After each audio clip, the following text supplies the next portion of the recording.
Hi everybody! Welcome to my new YouTube channel, Jaz's Book Journeys, and I'm so excited to be here today. I've been thinking about starting a booktube channel for months, and this is just great. I love to read. I currently have about 8 years experience working in used bookstores and libraries, so this is just a real joy to be here today. So I thought for the month of October, I would do a series of 5-minute book reviews of horror novels.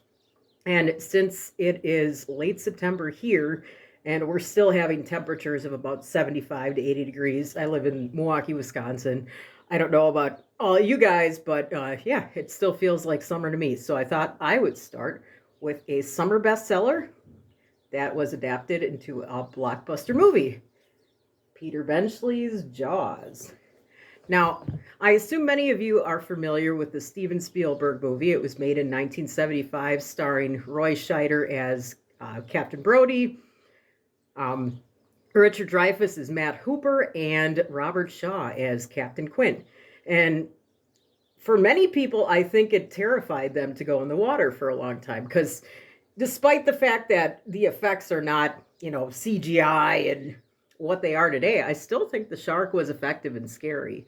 And, there are some pretty gruesome moments in the film. So, anyway, the book, I really enjoyed the book because not only does Benchley dig deeper into the economics of the time, this was written in the mid 1970s, and it kind of reflects the economic climate in America at the time, inflation, gas shortages, unemployment, high interest rates, stuff like that. He also digs deeper into the personal lives of the characters. And I always love a good character development story. So I feel he's very effective with that.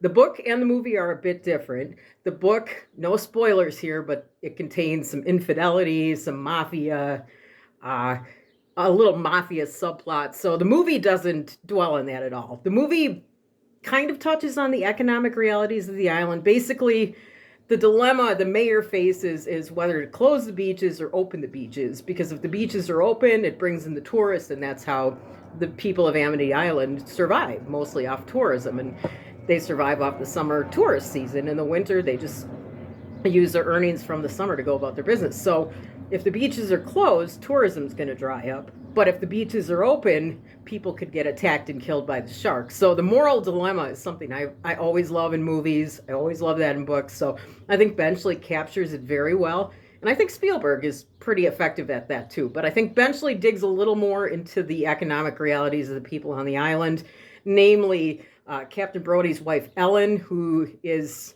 accustomed to a more socialite environment, kind of an upper class upbringing, and she wants to join the island country club and mingle with her old friends who have moved on and have married wealthy men or wealthy women. And meanwhile, she's married to Captain Brody, who's a working class police chief. So she struggles with wanting to go back to her old life and feeling, guilty about that, but wanting to have a healthy and happy marriage with Brody. So I really love the economic tie-in to the novel. I think that's really great. Now, I would say on a scale of 1 to 5, the gore factor here is about 3 in the book. Probably the same for the movie. Actually, the book actually has a higher body count than the movie. I think the book has about 5 casualties, whereas the movie has, I believe, 2. Correct me if I'm wrong, any film aficionados out there. But the gore factor is about a 3 in the book. I mean, there's some kind of gruesome descriptions of, what happens to people when they get eaten by sharks, etc. So, but it's not nearly as grisly as an author like Jack Ketchum or Stephen King or something like that. So, yeah, I would say if you're put off by really grisly descriptions, don't worry, this isn't bad at all. I would say for character development, Benchley definitely gets a 5 out of 5. I feel he really effectively delves into the character of Matt Hooper, especially Brody. Brody is great, but Ellen, I really like that he spends a lot of time on her character. In the movie, she's there, but she's not really a main character or anything. But I like that he really, the narrator, or she narrates, or she's not a narrator, but you see some stuff through her point of view in the book, and I really appreciate that. So for character development, definitely 5 out of 5, like I said. For plot development, also 5 out of 5. I like that Benchley also raises environmental concerns, killing the sharks, killing the dolphins. That's talked about in the novel.